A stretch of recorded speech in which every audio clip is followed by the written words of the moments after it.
कालीवास एक छोटा सा गांव है जो पहाड़ियों और घने जंगलों से घिरा हुआ है। गांव वाले रूढ़िवादी हैं और यहाँ की हवा में हमेशा एक अनजाना डर समाया रहता है। लोग रात को घर से बाहर नहीं निकलते, खासकर अमावस की रात को। गांव के बीच में एक पुराना मंदिर है जो अब खंडहर हो चुका है। मंदिर के पास एक कुआं है जिसके बारे में कहा जाता है कि वहां चुड़ैल का वास है। राहुल, नेहा, विक्रम और प्रिया बैठे हुए हैं। उनके चेहरों पर उत्साह है, लेकिन गांव का माहौल उन्हें थोड़ा परेशान भी कर रहा है। राहुल, ये गांव तो कुछ ज्यादा ही शांत है। मुझे तो लगता है यहाँ कोई भूत वूत रहता है। नेहा, मजाक मत कर। राहुल, मेरी नानी माँ कहती थी कि कालीवास में कुछ तो गड़बड़ है। वो मंदिर और कुआं, लोग कहते हैं कि वहां कुछ बुरा छिपा है।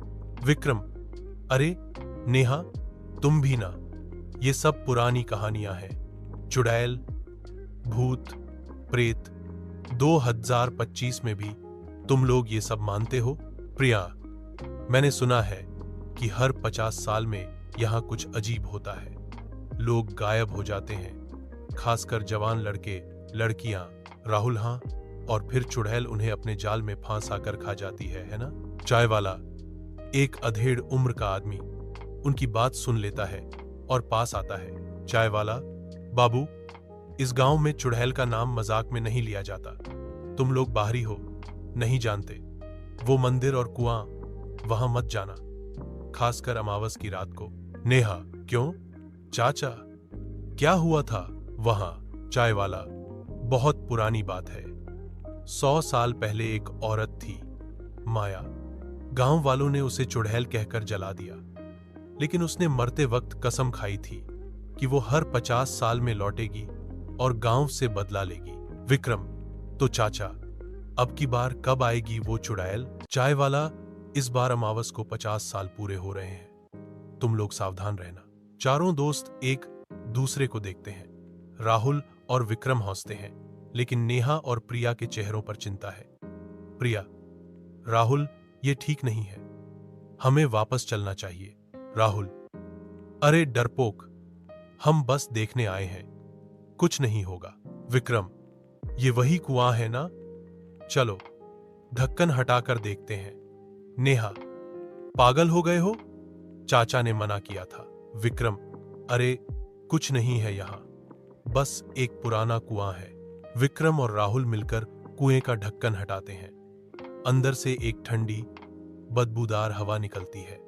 नेहा और प्रिया पीछे हट जाती हैं। राहुल, कुछ दिखता नहीं, बस पानी है। अचानक कुएं से एक फुसफुसाहट की आवाज आती है। चारों चौंक जाते हैं। प्रिया, ये क्या था? नेहा, मैंने कहा था यहां कुछ गड़बड़ है। विक्रम, शायद हवा की आवाज थी। डरो मत। अचानक टॉर्च की रोशनी में कुएं के अंदर एक छाया दिखती है।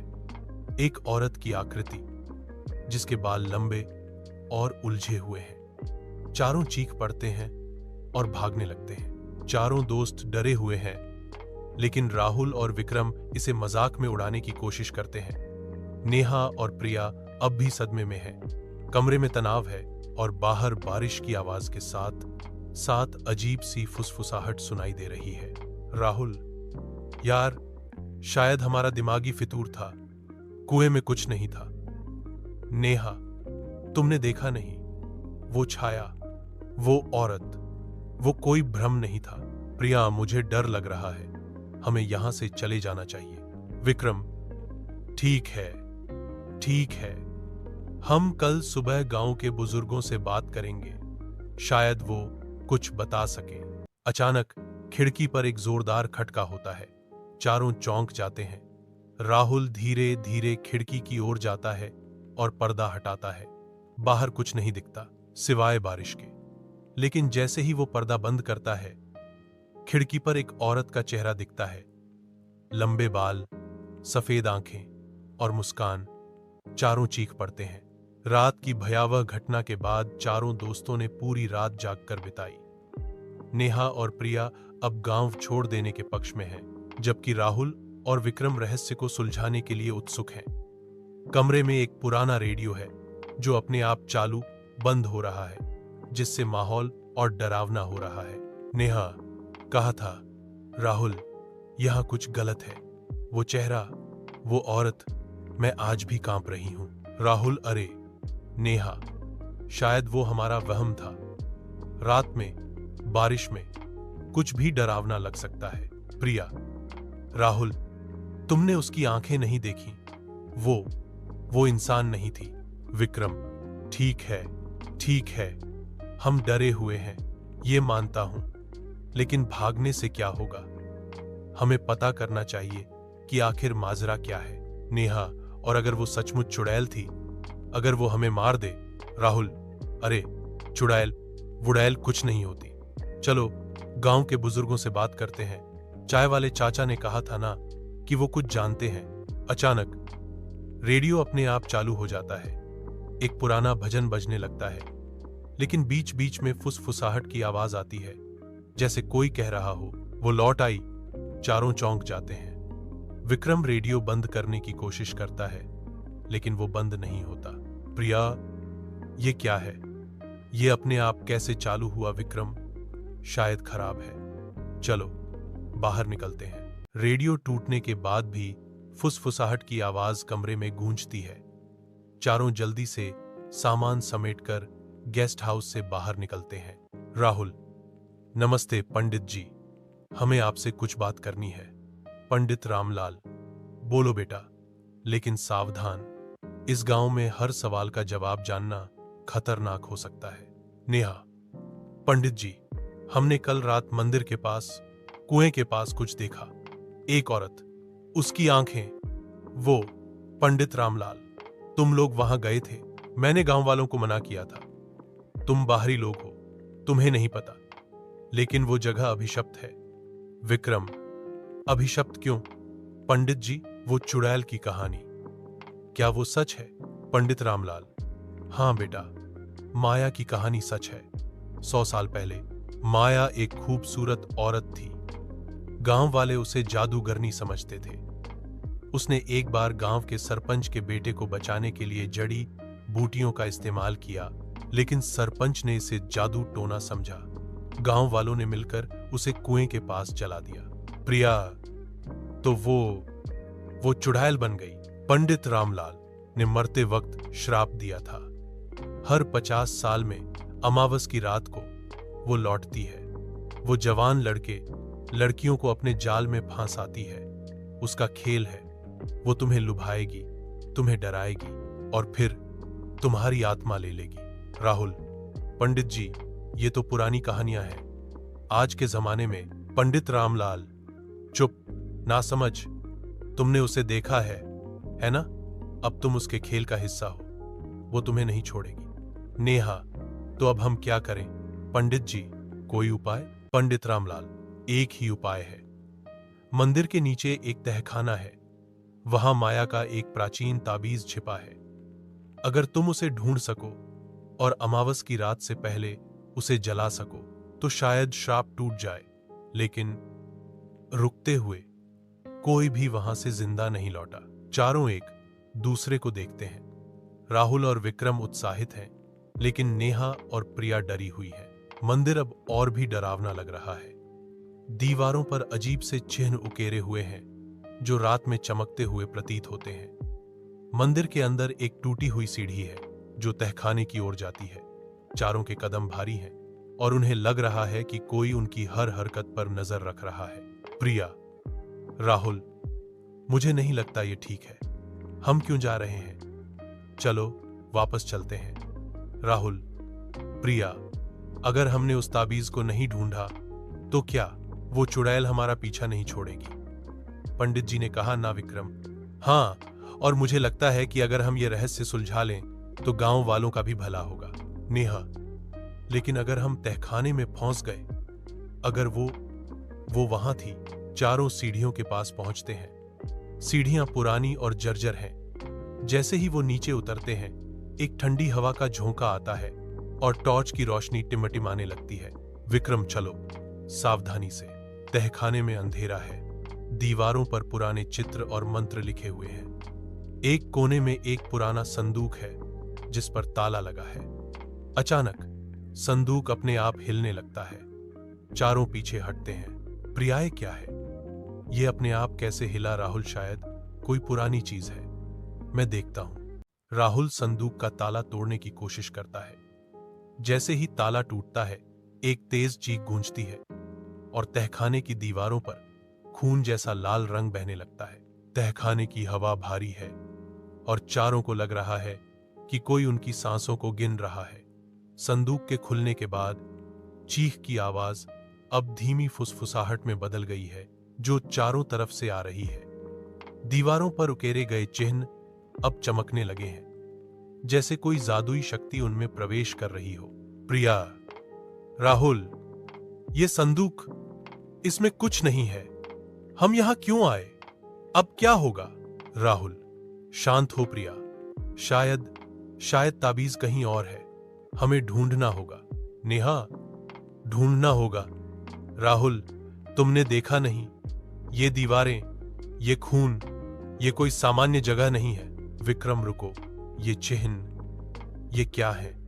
ये तो कोई भाषा जैसे लगते हैं। विक्रम दीवार पर एक चिन्ह को छूता है और अचानक तहखाने में एक तेज रोशनी चमकती है। चारों अपनी आंखें ढक लेते हैं। जब रोशनी कम होती है तो दीवार पर एक पुराना चित्र उभरता है। एक औरत की आकृति, जिसके लंबे बाल हैं और हाथों में एक ताबीज। उसके नीचे कुछ लिखा है जो प्राचीन लिपि में है। नेहा, ये वही औरत है जो हमने कुएं में देखी थी। राहुल, है माया है। लेकिन ये ताबीज, पंडित जी ने कहा था ना, ये ताबीज हमें ढूंढना है। विक्रम, मैंने कॉलेज में प्राचीन लिपियां पढ़ी थीं। ये संस्कृत जैसी लगती है, लेकिन कुछ शब्द समझ नहीं आ रहे। प्रिया, हमें यहां से निकलना चाहिए। ये जगह हमें मार डालेगी। अचानक तहखाने का दरवाजा अपने आप बंद हो जाता है। एक जोरदार धमाका होता है और फुसफुसाहट अब और तेज हो जाती है। चारों चीख पड़ते हैं। विक्रम भाई, क्या हो रहा है? ये तो अपने आप बंद हुआ। राहुल, खुल नहीं रहा। हम फंस गए। प्रिया, किसी ने मुझे छुआ। राहुल, कोई यहां है। राहुल, प्रिया, मेरे पास आ। कोई नहीं है। शांत हो नेहा। राहुल, तुम गलत हो। वो यहां है। मैं उसकी सांसें महसूस कर सकती हूं। अचानक विक्रम को कुछ धक्का मारता है और वो जमीन पर गिर पड़ता है। उसकी कमीज फट जाती है और उसके सीने पर खरोंच के निशान उभर आते हैं। विक्रम, ये क्या था? मेरे सीने पर ये निशान। नेहा, ये माया है। वो हमें मार देगी। राहुल, नहीं, हम हार नहीं मानेंगे। हमें उस ताबीज को ढूंढना है। विक्रम, वो लिपि, कुछ समझ आया? विक्रम, हाँ, कुछ शब्द। ताबीज, कुएं की गहराई में। शायद ताबीज कुएं में है। प्रिया, कुएं में? हम वहां कैसे जाएंगे? वो तो हमें मार देगी। अचानक तहखाने में एक औरत की हंसी गूंजती है। हंसी इतनी भयानक है कि चारों अपने कान ढक लेते हैं। दीवारों पर चमकते चिन्ह अब एक आकृति बनाते हैं। माया की आकृति, जो धीरे धीरे तहखाने में उभरती है। उसकी आंखें सफेद हैं और उसके चेहरे पर एक डरावनी मुस्कान है। माया, तुमने मेरा खेल शुरू कर दिया। अब कोई नहीं बचेगा। माया की आकृति धीरे धीरे गायब हो जाती है, लेकिन तहखाने का दरवाजा अपने आप खुल जाता है। चारों बाहर की ओर भागते हैं, लेकिन उनके पीछे माया की हंसी गूंजती रहती है। गांव वाले अब चारों को शक की नजरों से देख रहे हैं। पंडित रामलाल ने गांव वालों को बता दिया है कि चारों मंदिर के तहखाने में गए थे और अब गांव में डर का माहौल है। कुछ लोग मानते हैं कि चारों ने चुड़ैल को जगा दिया है। गेस्ट हाउस में चारों आपस में बहस कर रहे हैं कि अब क्या करना चाहिए। नेहा, मैंने कहा था, राहुल, हमें उस तहखाने में नहीं जाना चाहिए था। अब देखो, वो चुड़ैल हमारे पीछे पड़ गई है। राहुल, तो क्या नेहा, हम भाग जाएं? वो हमें कहीं भी ढूंढ लेगी। पंडित जी ने कहा था, ताबीज ही एकमात्र उपाय है। विक्रम, लेकिन ताबीज कुएं में है और वो कुआं, वो उसका ठिकाना है। हम वहां कैसे जाएंगे? प्रिया, मैं नहीं जाऊंगी। मैं यहां से भाग रही हूं। तुम लोग पागल हो। अचानक गेस्ट हाउस का दरवाजा जोर से खटखटाया जाता है। बाहर से पंडित रामलाल की आवाज आती है। पंडित रामलाल, बेटा, दरवाजा खोलो। गांव में आफत आ गई है। राहुल दरवाजा खोलता है। पंडित रामलाल और कुछ गांव वाले अंदर आते हैं। उनके चेहरों पर डर और गुस्सा साफ दिख रहा है। पंडित रामलाल, तुम लोगों ने माया को जगा दिया है। आज गांव के 2 लड़के गायब हो गए। लोग कह रहे हैं ये तुम्हारी वजह से हुआ है। राहुल, लेकिन पंडित जी, हमने तो कुछ नहीं किया। हम तो ताबीज ढूंढने गए थे। गांव वाला तुम बाहरी लोग हो। तुमने हमारे गांव में तबाही ला दी। अब वो चुड़ैल हम सबको मार देगी। नेहा, पंडित जी, हमें बचाइए। हमें नहीं पता था कि ऐसा होगा। पंडित रामलाल, अब केवल एक ही रास्ता है। अमावस की रात से पहले तुम्हें ताबीज ढूंढना होगा, लेकिन कुएं में जाना आसान नहीं होगा। माया तुम्हें रोकने की पूरी कोशिश करेगी। विक्रम, हम कोशिश करेंगे। पंडित जी, लेकिन हमें आपकी मदद चाहिए। पंडित रामलाल, ये माला लो। ये तुम्हें माया की बुरी शक्ति से कुछ हद तक बचाएगी, लेकिन याद रखो, माया का खेल तुम्हारे डर पर चलता है। जितना तुम डरोगे, वो उतनी ही ताकतवर होगी। पंडित रामलाल और गांव वाले चले जाते हैं। चारों दोस्त माला को देखते हैं। यह अमावस की रात है, जब माया की शक्ति अपने चरम पर है। गांव वाले अपने घरों में बंद हैं और मंदिर के आसपास एक भयानक ऊर्जा महसूस हो रही है। कुएं से ठंडी हवा निकल रही है और उसमें एक सड़ी हुई बदबू है।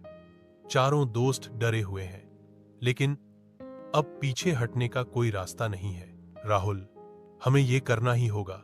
ताबीज कुएं में है, और अगर हमने इसे आज नहीं जलाया तो माया हम सबको खत्म कर देगी। नेहा, राहुल, मुझे डर लग रहा है। वो हमें देख रही है। मैं उसकी मौजूदगी महसूस कर सकती हूं। विक्रम, पंडित जी ने कहा था, ये माला हमें बचाएगी। हमें डर को काबू करना होगा।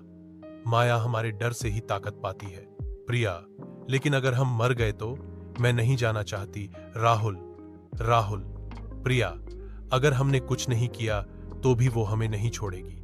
चलो साथ में करते हैं। राहुल रस्सी को कुएं के किनारे पर बांधता है और टॉर्च जलाकर अंदर देखता है। कुआं गहरा और अंधेरा है। चारों एक दूसरे का हाथ पकड़ते हैं और धीरे धीरे रस्सी के सहारे कुएं में उतरने लगते हैं। कुआं के अंदर हवा ठंडी और भारी है। दीवारें गीली हैं और उन पर अजीब से चिन्ह उकेरे हुए हैं, जो टॉर्च की रोशनी में चमक रहे हैं। जैसे चारों नीचे उतरते हैं, फुसफुसाहट की आवाज फिर से शुरू होती है। कुआं इतना गहरा है कि चारों को नीचे उतरने में समय लग रहा है। टॉर्च की रोशनी अब कमजोर हो रही है। नीचे पानी की आवाज सुनाई दे रही है, लेकिन पानी के साथ साथ कुछ और भी है। एक अजीब सी हरकत, जैसे कोई पानी में तैर रहा हो। वर्णन: कुएं की तलहटी में एक छोटा सा मंच है, जिस पर एक पुराना पत्थर का तख्त पड़ा है। तख्त पर एक चमकता हुआ ताबीज रखा है, जो हल्की नीली रोशनी बिखेर रहा है। लेकिन ताबीज के आसपास पानी में कुछ हिल रहा है। लंबे काले बाल जो पानी की सतह पर तैर रहे हैं। विक्रम, वहां वो ताबीज है। हमें बस उसे लेना है और जलाना है। नेहा, लेकिन वो पानी में क्या है? वो बाल। प्रिया, राहुल, वो माया है। वो वहां है। अचानक पानी से माया की आकृति उभरती है। उसका चेहरा भयानक है। सफेद आंखें, फटा हुआ मुंह और लंबे उलझे हुए बाल। वो धीरे धीरे तख्त की ओर बढ़ती है। माया, तुमने मेरा खेल खेलने की हिम्मत की, लेकिन ये तुम्हारी आखिरी रात है। राहुल, रुक जा। ये ताबीज हम ले जाएंगे और तेरा खेल खत्म करेंगे। माया की हंसी और तेज हो जाती है। अचानक पानी से कई छायाएं उभरती हैं। वे गांव के गायब हुए लोगों की आत्माएं हैं, जो माया के नियंत्रण में हैं। चारों डर से पीछे हटते हैं। विक्रम, बायडा, ये सब वो लोग हैं जो गायब हुए थे। नेहा, हमें डरना नहीं है। माला का जाप करो, पंडित जी ने कहा था। चारों एक साथ मंत्र पढ़ने लगते हैं, जो पंडित रामलाल ने उन्हें सिखाया था। माला चमकने लगती है और माया की छायाएं पीछे हटती हैं, लेकिन माया खुद नहीं रुकती। वो ताबीज की ओर बढ़ती है और राहुल पर हमला करती है। राहुल, नेहा, ताबीज लो, मैं इसे रोकता हूं। राहुल माया से भिड़ जाता है, लेकिन उसकी शक्ति के सामने वो कमजोर पड़ने लगता है। नेहा और विक्रम तख्त की ओर दौड़ते हैं और ताबीज को उठा लेते हैं। विक्रम मिल गया, अब इसे जलाना है। प्रिया, लेकिन कैसे? यहां आग कहां से लाएंगे? माया की नजर अब नेहा और विक्रम पर पड़ती है। वो तेजी से उनकी ओर बढ़ती है। राहुल जमीन पर गिर जाता है और उसका चेहरा खरोंचों से भर जाता है। माया, तुम मेरा ताबीज नहीं ले सकते, ये मेरा है। नेहा और विक्रम माला का जाप तेज करते हैं। अचानक ताबीज नीली आग से जलने लगता है, जैसे कोई अदृश्य शक्ति उसे जला रही हो। माया चीख पड़ती है और उसका शरीर धीरे धीरे टूटने लगता है। कुएं के अंदर अब अंधेरा गहरा हो गया है। ताबीज जल रहा है और माया की चीखें पूरे कुएं में गूंज रही हैं। चारों दोस्त एक दूसरे का हाथ पकड़कर माला का जाप कर रहे हैं। माया की छायाएं धीरे धीरे गायब हो रही हैं और गांव के गायब हुए लोग धुएं की तरह हवा में विलीन हो रहे हैं। माया की शक्ति कमजोर पड़ रही है, लेकिन वो अब भी पूरी तरह खत्म नहीं हुई है। वो अपनी आखिरी ताकत से चारों पर हमला करती है। कुआं हिलने लगता है और दीवारें ढहने लगती हैं। चारों को लगता है कि वो अब नहीं बच पाएंगे। नेहा, रुकना मत, वो कमजोर हो रही है। विक्रम, लेकिन ये कुआं, ये ढह रहा है, हमें बाहर निकलना होगा। प्रिया, राहुल, उठो, हमें तुम्हारी जरूरत है। राहुल मुश्किल से उठता है। उसका चेहरा खून से लथपथ है, लेकिन वो माला पकड़कर जाप में शामिल हो जाता है। माया अब पूरी तरह टूट रही है। उसका शरीर धुएं में बदल रहा है और उसकी चीखें धीमी पड़ रही हैं। राहुल, हमने कर दिखाया। नेहा, लेकिन कितनी कीमत चुकानी पड़ी। चारों रस्सी के सहारे कुएं से बाहर निकलते हैं। बाहर निकलते ही वो देखते हैं कि गांव की सड़कें अब सामान्य हो रही हैं। सूरज उग रहा है और गांव वाले अपने घरों से बाहर आ रहे हैं। सुबह का समय। गांव में एक नई ताजगी है। पंडित रामलाल और गांव वाले चारों दोस्तों को घेर लेते हैं। कुछ लोग राहुल के घावों को देखकर चिंतित हैं, लेकिन ज्यादातर लोग उनकी बहादुरी की तारीफ कर रहे हैं। अरे दोस्तों, अगर वीडियो अच्छा लगा तो एक लाइक ठोक दो, शेयर कर दो, ताकि आपके दोस्त भी एंजॉय कर सकें। और हाँ, सब्सक्राइब करके परिवार में शामिल हो जाओ, क्योंकि यहाँ रोजाना नई नई कहानियां मिलती हैं। अब पहले जैसा डरावना नहीं लग रहा। मंदिर के आसपास की भयानक ऊर्जा गायब हो चुकी है। कुएं से अब कोई फुसफुसाहट नहीं आ रही। चारों दोस्त थके हुए हैं, लेकिन उनके चेहरों पर संतुष्टि है। पंडित रामलाल, तुम चारों ने वो कर दिखाया जो इस गांव में कोई नहीं कर सका। माया का श्राप टूट गया। विक्रम, लेकिन पंडित जी, उसने कहा था कि वो फिर लौटेगी। पंडित रामलाल, शायद, लेकिन तुमने गांव को 50 साल का समय दे दिया है। अब ये हमारी जिम्मेदारी है कि हम उसकी शक्ति को फिर से जागने न दें। नेहा, राहुल, तुम ठीक हो? राहुल, हाँ नेहा, बस कुछ खरोंचे हैं, लेकिन हमने मिलकर ये कर दिखाया। प्रिया, मैंने सोचा था हम नहीं बचेंगे, लेकिन तुम सबके बिना मैं ये नहीं कर पाती। गांव वाले चारों को धन्यवाद देते हैं। कुछ लोग उनके लिए खाना और दवाइयां लाते हैं। सूरज पूरी तरह उग चुका है और गांव में एक नई उम्मीद की किरण दिख रही है। दोपहर का समय। चारों दोस्त अपने बैग पैक करके गांव से जाने की तैयारी कर रहे हैं। गांव वाले उन्हें विदा करने के लिए इकट्ठा हुए हैं। पंडित रामलाल उनके लिए एक छोटा सा पूजा पाठ करते हैं।